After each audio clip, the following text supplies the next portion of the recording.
one of those recently. Yeah. The things I like about you, you always start on time. Right. Good afternoon.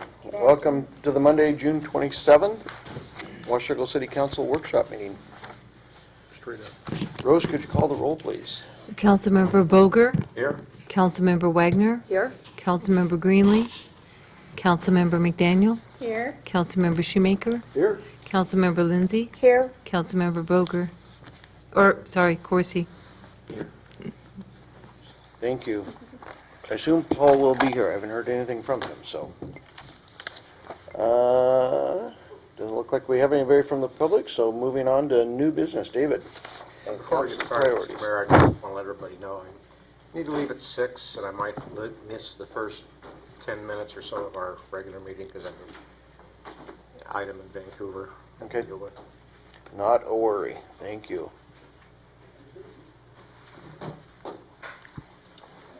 Okay. Good afternoon, Council. This item is a continued discussion of the prioritization exercise that you undertook at your annual planning session. We've summarized, not really tabulated, but summarized the results of that prioritization exercise here, and we just wanted to review that with you and then give a verbal report on some possible path forward for the highlighted items, and then have council discussion about that, and then we can take that direction and proceed. So, as you can see, there's dots on here, and just as a reminder, the red dots were the dots that you were given that are the high priority, that is your highest priority, and the green dots are were your secondary priority. And the extent of the science behind this ranking was that we gave 2 points to a red dot and 1 point to a green dot. And then we just organized them by how many points that would be. And so then we used the paintball splotch there, that bullet, that was Rose's creativity, to identify ones that rose to the top. And you can see that on the first page here, we cut that off at downtown codes and zone implementation. There's no science behind where that cutoff was. We just arbitrarily made that cutoff. That doesn't mean that projects that are further down on the list aren't being pursued or aren't being considered, but in terms of what your expression of your highest priorities is, these are them. And the very first one, as you can see, is the community center, rec center, pool, some combination of this type of an asset in the community.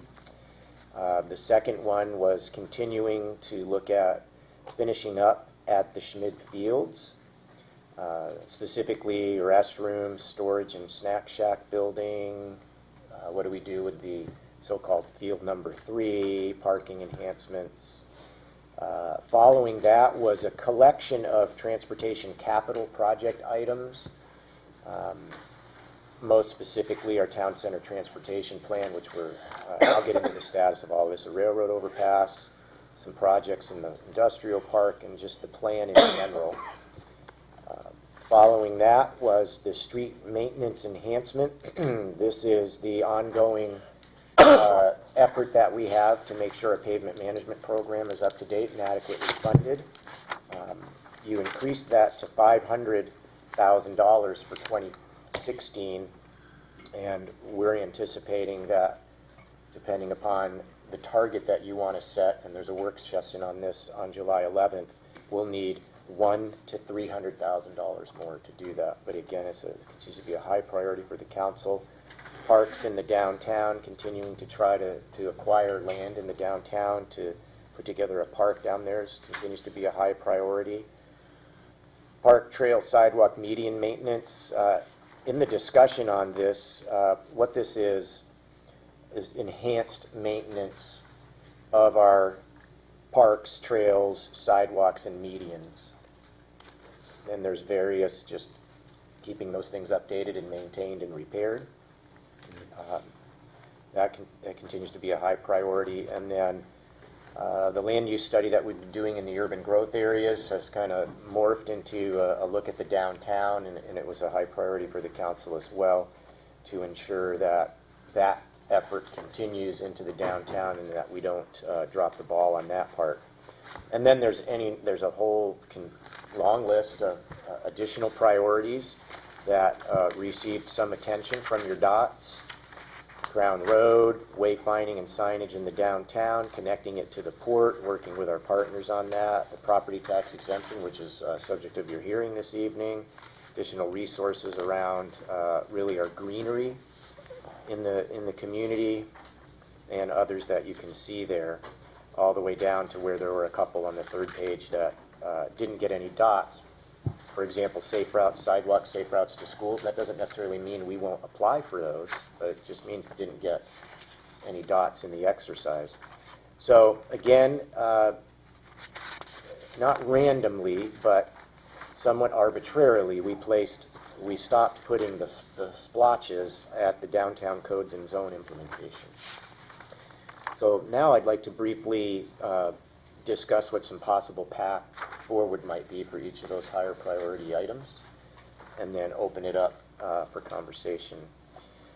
With respect to the community center, rec center, and pool, as you can imagine, that's a significant undertaking in this community. I think this stems from the fact that it was really identified as a popular item in the community survey. It was the top getter. Do you have any idea, just kind of close enough for hand grenades, what it would cost? It depends on what's in it, pool or not. And it's millions of dollars, several million to dozens of millions, tens of millions. It really depends on what amenities you want to include in it. Sammamish just opened one a couple of weeks ago, a brand new one they're doing in conjunction with the Boys and Girls Club. It was $34 million. Boys and Girls Club put in $6 million. The city put in $28 million. It's got a couple of community rooms, 2 swimming areas, one that's a family lazy river, but they count it as a pool. A couple of recreation courts, walking track around the top. Wow. Not sure what else was in there. By the time they were done, they had worked out a deal with the Boys and Girls Club to manage it, maintain it, and the city puts in no additional dollars ever. So $28 million on behalf of the city, $34 million for that one. For a city of 40,000? I don't know how big Sammamish is. I Somewhere in there? don't feel for that. So that's Twenties, obviously, that's obviously a significant investment, $28 million. That's a serious ask of the voters. That would be quite a lot per thousand. May not even be within our lift capacity. We'd have to study that. So could be a very, very broad range of prices, Councilor, for what we would do. In terms of next steps, I think we have to define what it is that we want, and I think part of defining what it is that we want, we have to understand how much it would cost. So I think some initial scoping, some partnership conversations, and some need and want assessment exercise, if you would be appropriate. So what I'm proposing is that the staff and the administration figure out the best way to accomplish that so that the council can have a really meaningful discussion about what that might mean. We might need some assistance, professional services assistance, to help us really do a good job with that, make sure we're engaging the community and other partners. So we'll explore what that might mean, and then if we do need to come back with some kind of a modest professional services type arrangement to help us really do a good job with that, and we would workshop that with you and see what your thoughts are on that. So that would be our next step on that, but we'll get on it so that we're exploring that. I don't see this, other than an expenditure to get some assistance, I don't see this as a 2017 budget item. It's too early. At the very best, it could potentially be a 2018 budget item, or ask, but it might even be a 2019 ask of the voters.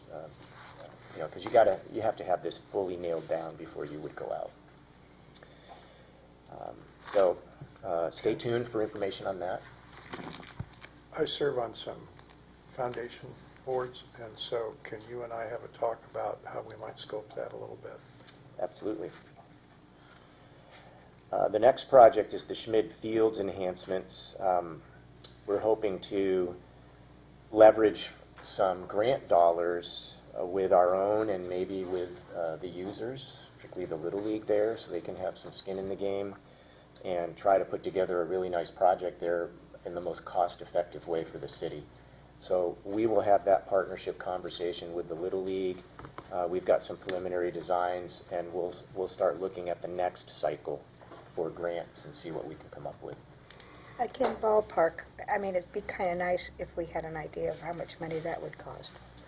We have an all-in, finish everything up package that was $2.4 million.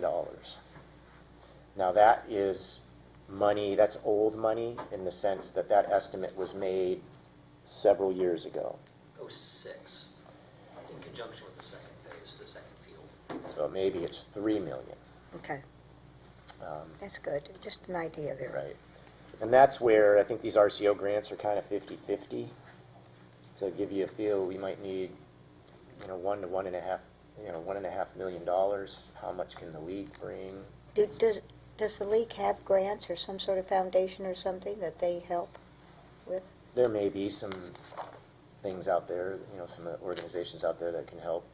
I know the lighting at Louis Block Park was done by Major League Baseball, basically, through a foundation that they have. But that was, their support of the Babe Ruth program. This is not Babe Ruth, but...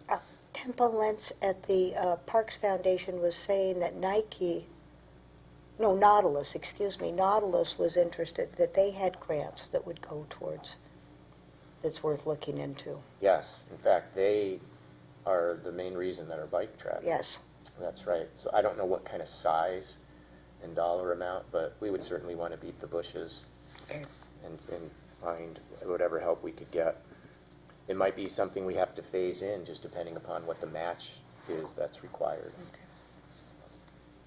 But it could be really nice there, right? We all know that. We've seen the plans. It's really a need in the community. It's just a question of priority and what the grant would be. And it appears to be your highest priority for one where we would try to do it without asking the voters. I think the idea behind that community center, rec center pool was it was a voter approved type of approach, because clearly we can't, even if it's $4 million, I mean, we're going to have to go to the voters for something like that.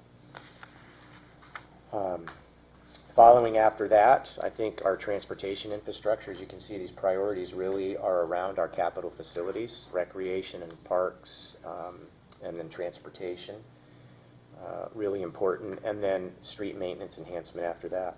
We continue to do everything we can to pursue our transportation capital facilities plan, legislative advocacy, grants at all levels of the government. We've got some ideas for federal grants in the next round, the new FAST Act money that we think might help us out on SR 14.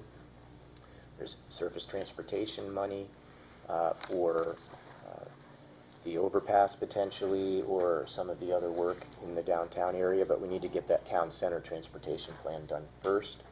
And we'll know late next month whether or not we were successful with that grant application. But all signs from CURB, Community Economic Revitalization Board, are that we have a good project and that they're very interested in helping us with that.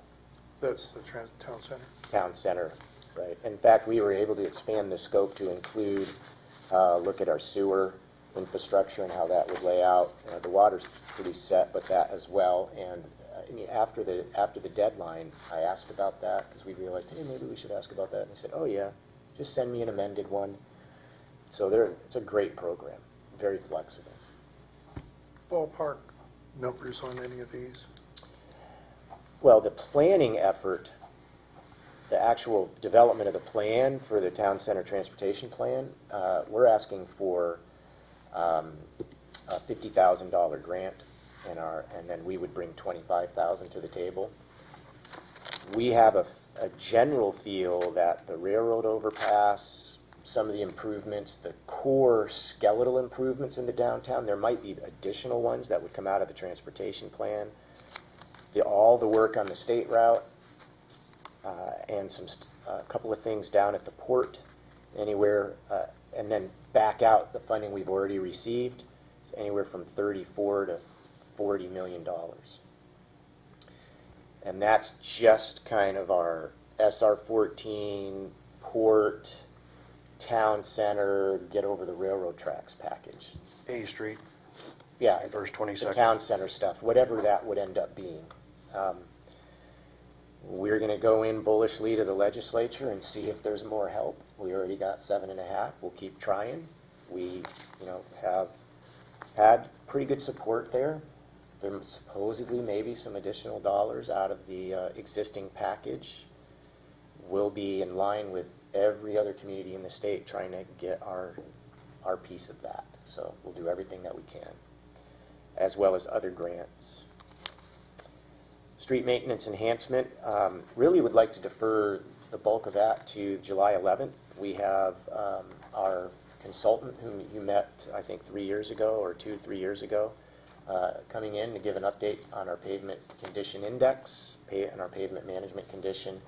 A very robust presentation on what you get for different levels of expenditure in the community for pavement management, so that'll be good. That's on the 11th. That's your next workshop.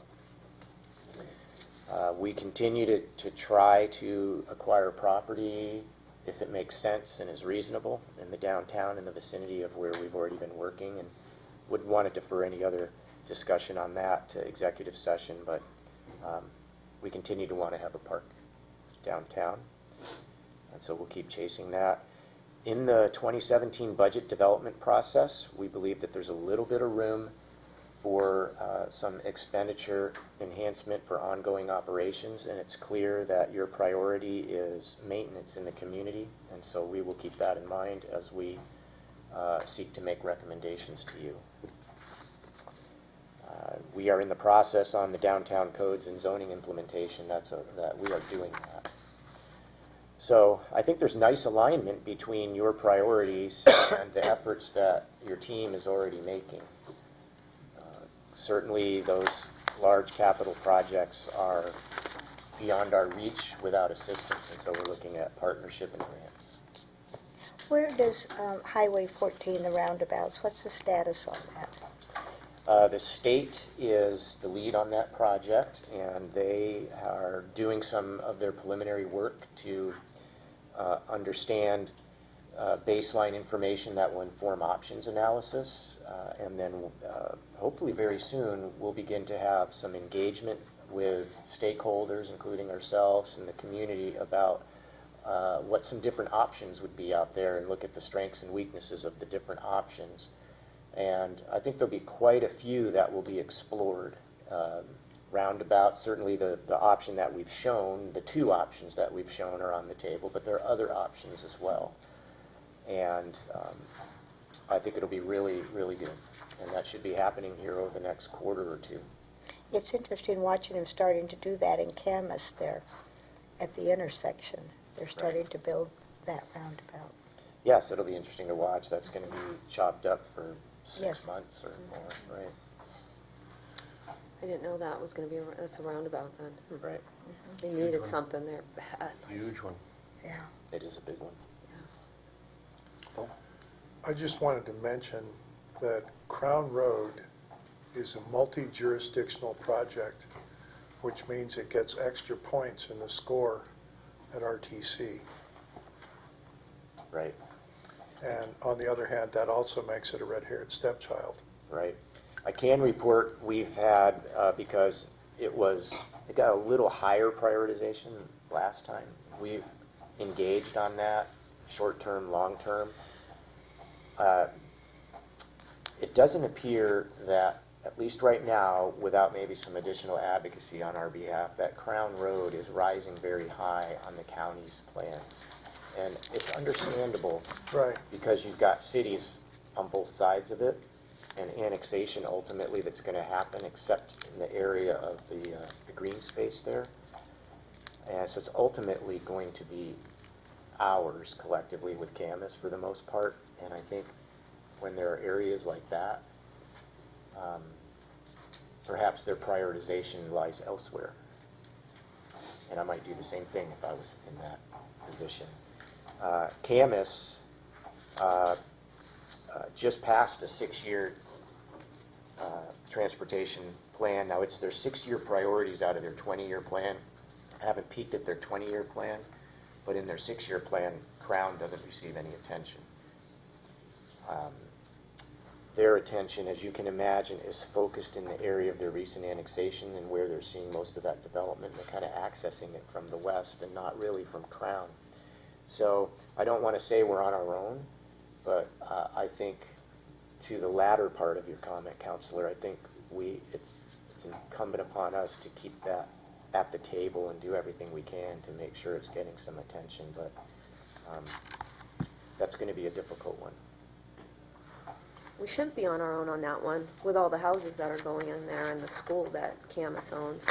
Do you know who does signage on that road? County and Does- Camas. They really should have some signs for that school with all the buses turning in off of it and the blind turns of people coming through there. And I've written to the city engineer about it, I've talked to the superintendent about it, and the signs continue to stay where they are. One thing they said was the school was accessed off the road, well, so is Camas High School, accessed off a smaller feeder road. But that's something I hear a lot from people in our neighborhood, is the speed that the cars go during school hours there, or Right. especially when the buses are turning in and out of the driveway there on blind corners. So you're talking about those 20 miles per hour flashing things that happen in school zones, and they're saying it's not applicable there because of No the one's feeder really road? said anything, I guess. I guess I'd just like to hear someone address the issue more than anything. Okay. I And thought it's just something that a lot of our citizens up in Lookout Ridge that go to that school mention. Right. It's in enough proximity to properties that we've just annexed in 23rd that we can raise the issue as well and try and move Right. it Oh, forward. we can always raise the issue, and we can raise that It's- again. If you could share with me your queries, that would be helpful. I think when all is said and done on Crown Road, for the portions of it, at least 23rd on down, I have no doubt that it's probably 90% going to fall into the city of Washington's hands to maintain and do with. The county, other than it being designated as a county roadway in portions of it, they have no taxpayer base off of either side really anymore. And we're annexing those that they do have. Camas has the lower portion for the property up until the Camas line and across the way. They really don't have a whole lot there. Everything's happening north of there, so, you know, the biggest portions are literally is gonna lay within the boundaries of the city of Washington. There's a lot of houses over there. There's a ton of houses. Yeah, There's that are in Maybe. Camas. There's gonna be a lot more. There's gonna be a lot more. Yep. It meets the county standards right now. County standards are not urban standards in most places, and that road is not urban for them.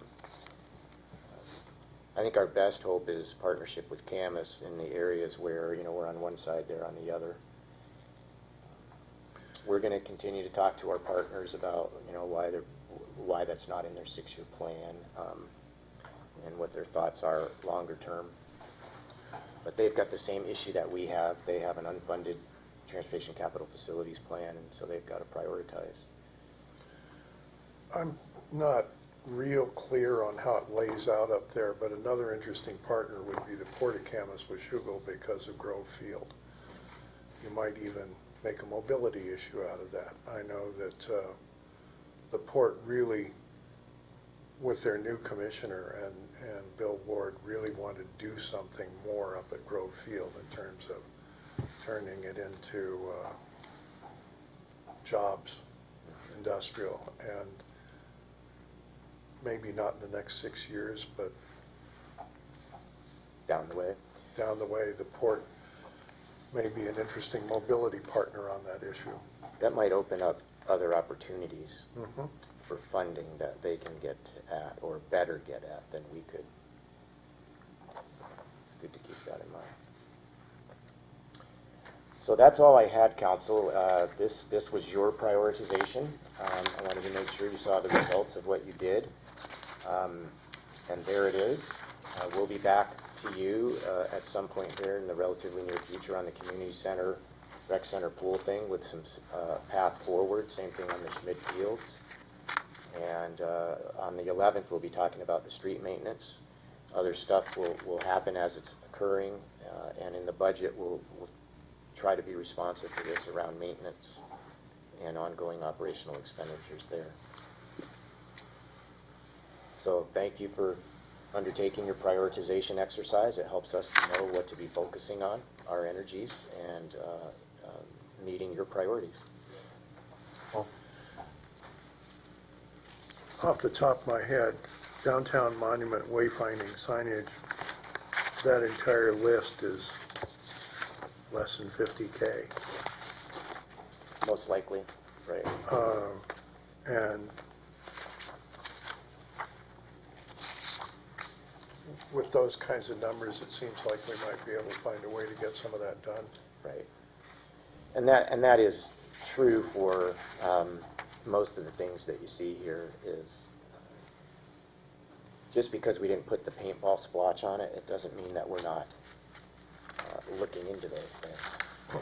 And that the only thing that we'll be doing are those 5 or 6 items there.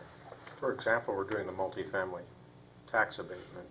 We're considering that tonight. Correct. That's right.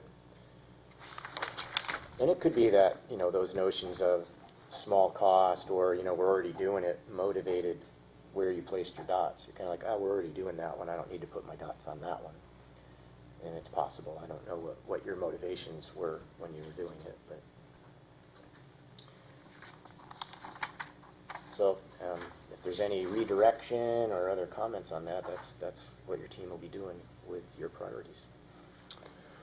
Well, just for next year, I know that the state of Utah, which has an absolutely amazing process for long-range planning, when they went to citizens groups, they gave them poker chips which had a value, not just my favorite and second favorite, but you had a budget, and you could put your budget where you wanted. And for next year, that might be an interesting adaptation of this. I've heard of, I've seen, not directly, but knew of in prior organizations, some prioritization exercises in a more micro context where you were given a certain amount of dollars. Except we don't have any dollars to distribute. So you got $10, and they were in the form of 10 sticks. So each stick was $1, and you could put all 10 sticks on one thing, and to all the way to you get $20 million worth of poker chips somehow, and you've got a lot of room to move them around. So we can look at a finer mesh, I think is what I'm hearing. Maybe a finer mesh might. Well, just something that's informed by the financial realities. Right.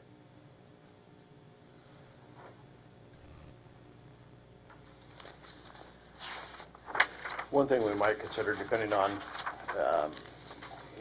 the item of the community center, rec center, pool, all of that is large enough that it's not going to be baked and ready to go for a while yet.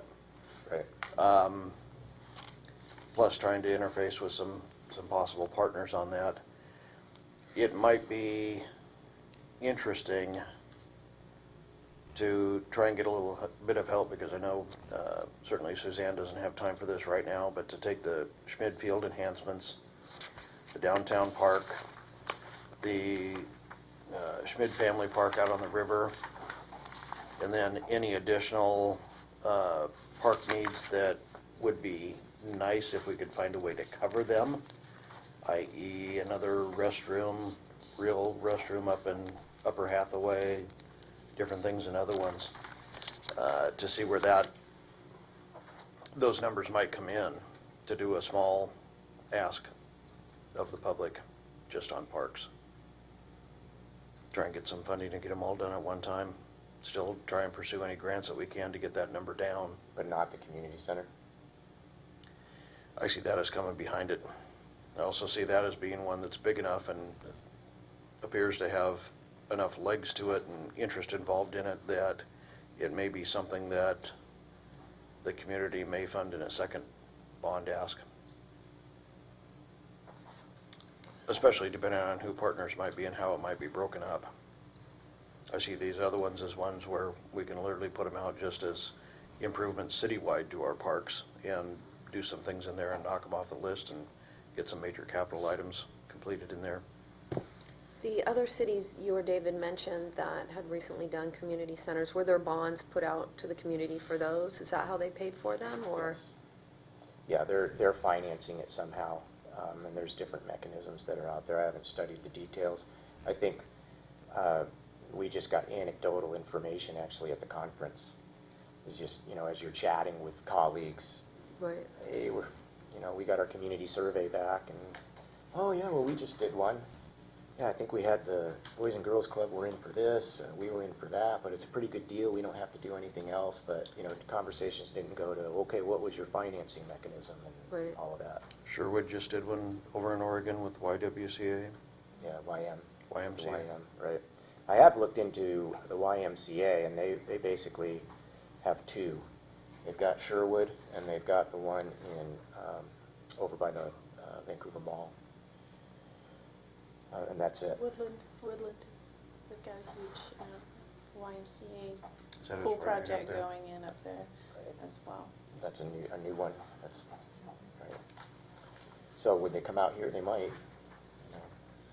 Especially for a project the size of that community center pool.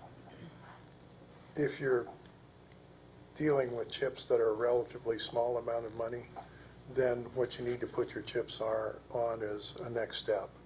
Like, it's going to cost us $50,000 for a contractor a consultant to look into this for us. Right. Rather than saying it's $30 million that we need to commit everything to that. I think there's a sense of what's the next step? Right. That's what we have to fund. Right. And I think that is the next step. I don't know if it would be 50. It could. I just pulled that number out of the air. So I think we might go kick the tires a little bit on your behalf and see what it would cost us to do a really good job, and potentially even bring that back this year and see if you wanted to get going and fund that. And maybe work on that moving into next year. It's an odd thought, and I think we may I have don't know, I talked. had I know we may have talked about this before, but with the library relocation, is that space conducive to particular, or maybe an indoor pool? We'd probably have to demo the building if we were going to do a pool. It's not really big enough probably for a good-sized pool, and I don't know that the structure is of the type that could accommodate the indoor water environment. It probably is not. But, if the library wasn't where the library is, we've got some options.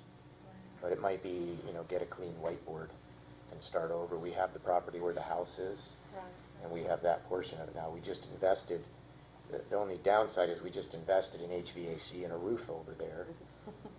So, it's kind of squirrely to think about demo.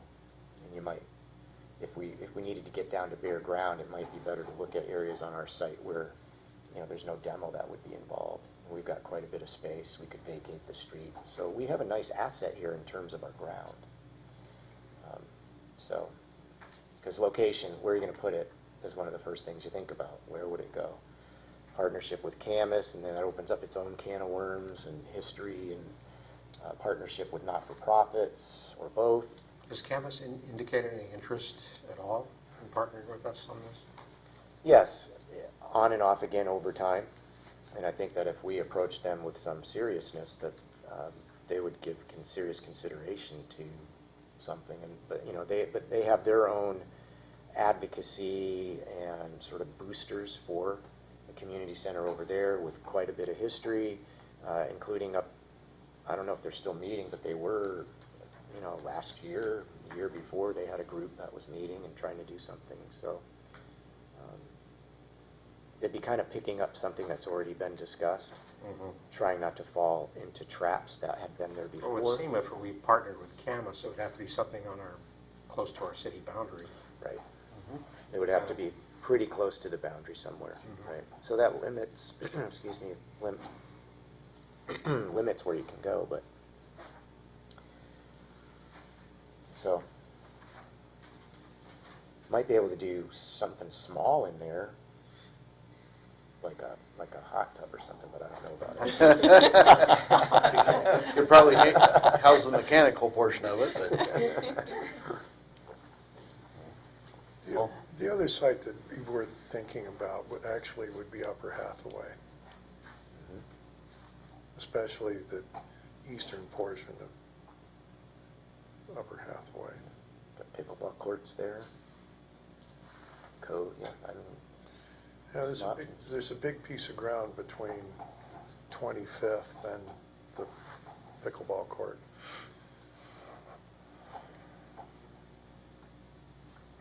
And then maybe there's somewhere where we don't own yet. That could be a possibility. As you're thinking about these things, if you think of places, we might as well get them on a list or something, Certainly be open to any of that information. There's always the spot where there was the old bowling alley by the skate park. Yep. That's been a place that's been mentioned. I understand there's some environmental constraints over the top of that property. I don't understand the details of that. I haven't pulled it up on GIS to see, oh, my goodness, that would be terrible, or, oh, no, that's workable, we can make that work. There's a lot of investment Camas has made there with their greenway trails, and there's grants that they have, and so I'm not sure what kind of strings are attached to those about what can happen or can't happen. But it certainly should be explored. Who owns that property now? Camas, Camas City of does. Camas, right? Okay. And if we were going to be partnering with them on something together, that is right there. It's almost an ideal spot in many How ways. did they end up with that property? Acquisition by a variety of methods, but I haven't traced every property back. I could check with Lloyd. Lloyd could probably recite each transaction and how it happened. And what the excise tax was on each one? Maybe. Some donations are probably at play there. Port area maybe too.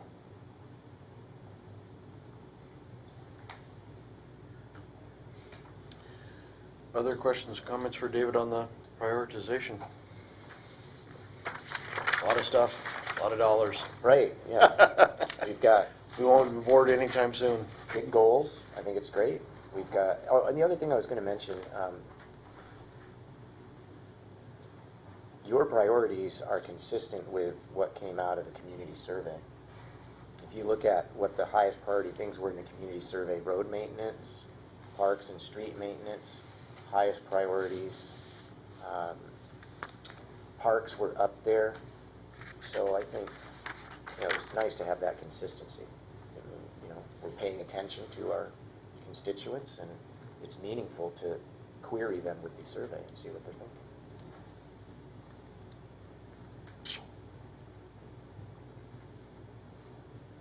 Okay. That's all we have for staff. Anything from the public? Great. I've got nothing for you at this time. Anything from council members? I'll pass. Okay. We'll stand in adjournment here and be back